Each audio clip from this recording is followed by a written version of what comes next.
As falas ridículas que Lula fez em relação à Ucrânia, Estados Unidos, União Europeia, Rússia, China, só agradaram mesmo a grande militância do PT. Porque até aliados que apoiaram e fizeram L hoje não estão satisfeitos mais com Lula. É o caso do próprio Luciano Huck. Ele escreveu o seguinte no seu Twitter: a Ucrânia foi invadida. Aqui ele já faz o contraponto aos argumentos de Lula, que diz que Ucrânia e Rússia têm o mesmo tamanho de responsabilidade na guerra. É mentira. A Rússia invadiu, a Rússia atacou. A Ucrânia foi invadida e decidiu se defender a se render com a ajuda das principais democracias mundiais. Aqui o próprio Luciano Huck já fala que é democracia, que esses países estão ajudando a Ucrânia a se defender. Este fato não deve ser relativizado. Tratar como similares os dessemelhantes não ajuda realisticamente os esforços pela paz. Então aqui ele deu uma verdadeira lavada no Lula, quase que mandando o Lula tomar vergonha na cara e assumir uma postura de presidente mesmo. Ou seja, falou tudo errado. E aqui é o Luciano Huck, apoiador do Lula, fez o L, torceu para o Lula, comemorou a vitória do Lula e agora já viu o tamanho do buraco. A mídia de esquerda, TV 247, atacou o Luciano Huck agora. Escreveu o seguinte: Huck ataca Lula e Jean Willis, como se fosse lá grande coisa, diz que ele quer ser o Zelensky brasileiro. Para quem não lembra do Jean Willis, né? Falou o seguinte: você agora também é especialista em geopolítica e relações internacionais? Talvez seja só a ambição de ser o Zelensky do Brasil. Foi o que disse o Jean Willis aqui contra o Huck, né?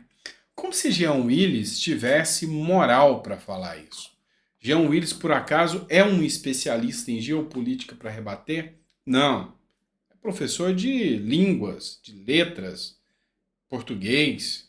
Então, assim, também não tem competência nenhuma. Se tornou deputado por ter ganhado um Big Brother. E esse aqui é o que vem discutir e questionar o próprio Luciano Huck. Então, assim, é o nível dos defensores da esquerda que você começa a perceber. Só que, assim, a coisa é bem mais grave do que possa parecer. Olha só o que o influenciador digital Ed Raposo escreveu no Twitter dele. Para quem não entendeu ainda o tamanho do buraco, o Dilma, ou seja, o Lula, é como muitos influenciadores se manifestam agora em relação ao Lula, porque realmente o Lula está fazendo igual ou pior do que a gestão da Dilma. Dilma, dentre várias outras coisas, fez o seguinte: primeira grande aberração do governo Lula nessa viagem. Contraiu um empréstimo que não vai conseguir pagar. É a famosa escravidão por dívida. Não informou as condições, os termos e as relações do empréstimo. Tragédia número 2. Fechou acordo de parceria entre a Polícia Federal Brasileira e a Polícia Chinesa. Qual é a fama da polícia chinesa? Qual é a reputação que a polícia chinesa tem de repressão? E o que poderiam essas duas polícias, a Polícia Federal Brasileira e a Polícia Chinesa, somar juntas? Se não, pautas ideológicas. Número 3. Fechou acordo de cooperação com órgãos de imprensa oficiais, comandados pelo Partido Comunista Chinês. Juntem as três coisas e deem adeus à nossa soberania. Você pode pegar qualquer livro que trata de ditaduras, de pessoas autoritárias. Uma regra é que eles dominam o discurso da mídia. E assim, na China, é assim que funciona. Será que Lula quer tomar um curso com a China de como dominar a mídia brasileira? E a mídia que fez o L já está começando a entrar em parafuso por isso. Vamos viajar agora, vamos falar de STF, vamos falar do Zanin indicado de Lula. Olha só o tamanho da aberração jurídica que o Lula vai criar ao indicar o Zanin para o STF. 2/3 dos processos de Zanin no STF são em defesa de Lula. São vários, mas absolutamente vários processos que o próprio ministro, que o próprio advogado de Lula impetrou no STF. 2/3 dos processos, ou seja, a grande maioria, são defesas de Lula que tramitam no STF. E se Zanin assumir o STF, como será o julgamento desses processos?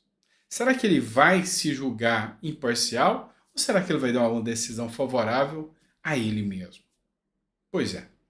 Pode parecer piada, e dentro do mundo jurídico é lógico que ele vai ter que ser julgado, considerado imparcial nesse caso.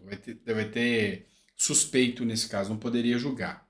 Mas a gente sabe como que funciona a justiça brasileira, nem acredito que isso aconteça mais. Mas isso retrata bem, representa bem a verdadeira, sabe, a verdadeira sanha do Lula em colocar o seu advogado lá. Isso retrata que um ministro da Suprema Corte vai ter processos na Suprema Corte defendendo o político que o indicou. Cadê a moralidade nisso? Não existe. O nosso Brasil está indo água abaixo e muita gente não percebe. Olha só essa matéria aqui também do esquerdista Carta Capital, tá? Um jornal esquerdista que diz o seguinte: governo não recuará da decisão de fiscalizar importações, diz secretário da Receita. Vamos lá. Voltando a falar da Shen, da taxação. Vocês sabem muito bem que eu acompanho jornais de direita, jornais de esquerda para fazer a minha análise. Eu sou de direita, declaradamente, mas eu tenho que acompanhar, eu tenho que ver quais os argumentos que eles utilizam, assim como eu trouxe aqui o da própria Carta Capital para vocês. Eu acompanhei e acompanho uma influenciadora que chama Nath Finanças. E ela, que é de esquerda, ela postou falando que realmente existiu uma isenção, uma portaria, e essa isenção é de pessoa física para pessoa física. Lula vai agora começar a fazer uma fiscalização maior, mas pode ser que essa isenção saia também. Então, assim, ela foi independente na análise. Mas ela levantou um único ponto. Nesse dado momento em que a população brasileira suplica por ter mais poder econômico, a quem interessa o governo Lula taxar as compras que são feitas pelos mais pobres. Então, nem mesmo os influenciadores de esquerda estão felizes com o Lula. Nem mesmo. E assim, é uma soberba, é um escárnio, é um uso inadequado do dinheiro público que fica uma verdadeira vergonha. Olha só, o Deltan Dallagnol, que é o cara do PowerPoint, né, escreveu o seguinte: vocês já estão sabendo sobre o novo programa do governo Lula 3?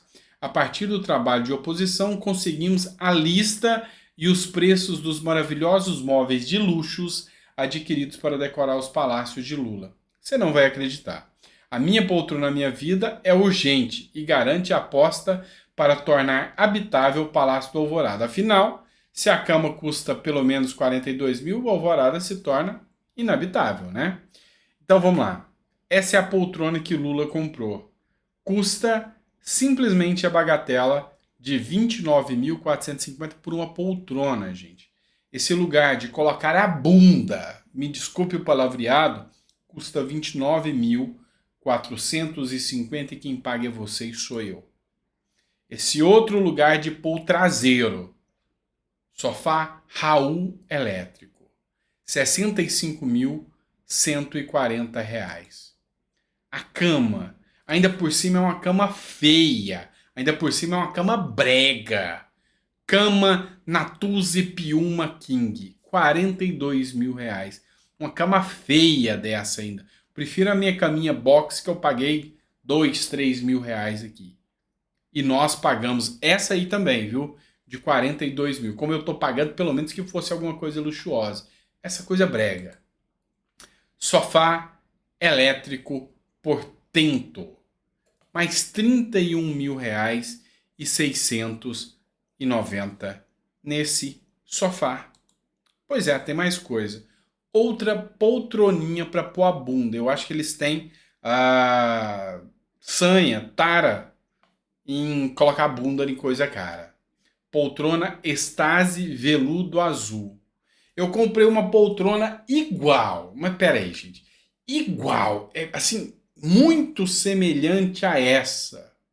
Eu paguei R$ 550 aqui em Porto Ferreira, uma cidade que tem aqui perto de Ribeirão Preto. Fui e busquei no meu carro 500, R$ 600, alguma coisa assim, mas parecidíssima. Mas qual a justificativa de uma poltrona dessa custar R$ 19.270?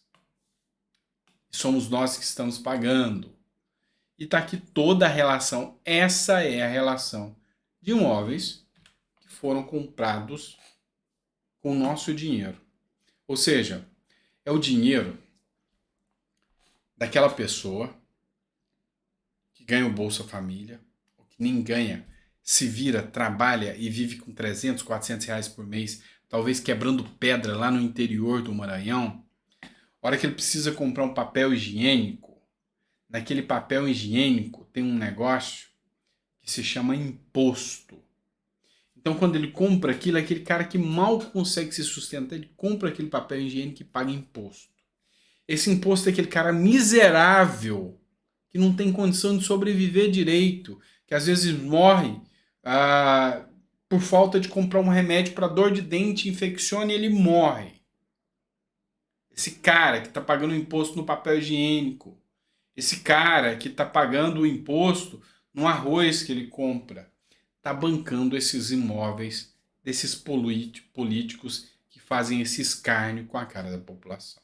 Então, pois é, esse é o Brasil que eu me envergonho de ver e de viver nele hoje. Eu escutei uma frase interessante, eu não quero mudar do Brasil, eu quero mudar o Brasil. Esse é o nosso país. Mas, gente, pelo amor de Deus, está na hora do brasileiro enxergar quem é esse governo que está aí. Tá difícil, né? Abraço, fica com Deus e obrigado por ter ficado até o final do vídeo. Eu espero que você tenha gostado do conteúdo que a gente trouxe aqui para você, tá bom? Até o próximo vídeo.